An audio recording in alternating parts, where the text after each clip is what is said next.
Yeah, so on isolation, it's a more intellectual than political issue. So just to clarify, some clarification.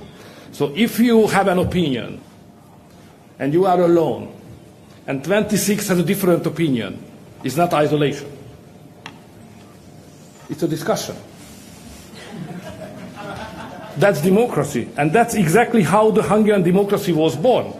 I do remember very well a conversation in my family in '88, when we established the anti-communist youth organization here in Hungary to destroy the communist regime and push the Soviet Union and Russian troops home, back out.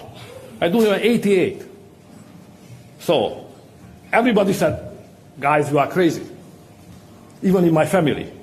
It's impossible that in several years, I said it will happen soon anyway, that it could happen. So, you know, I was born in a face wind, politically meaning. So, you know, to be alone with my opinion and then to fight to convince the others to follow my opinion, it's the GNI. It's part of our DNA. So it's never perceived in Hungary as isolation. So when we have an opinion, when Hungary is different, like migration, 2015, Hungary was totally alone with the fence and with the concept that we have to stop the migration flow at the border. You know, we were totally alone, but we were not isolated. We were involved into the discussion. Being isolated means that you are not part of the discussion, but we were always part of the discussion, and we remained.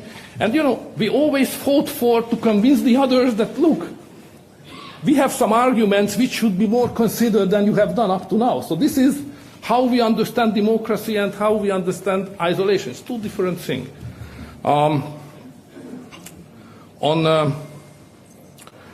what Ukraine should do, that was your other question.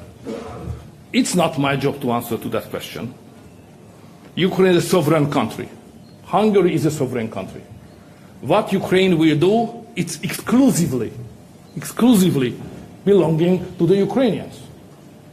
They decided to fight, and they fought heroically anyway.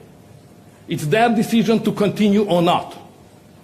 So what I'm doing, I try to isolate, if I say in that way, Hungary from the danger of the war and the possible getting worse situation which can have bad impact on Hungary. In July, I went to Kiev. And to Moscow as well, anyway. I was criticized heavily for that. I would not like to recall all the details.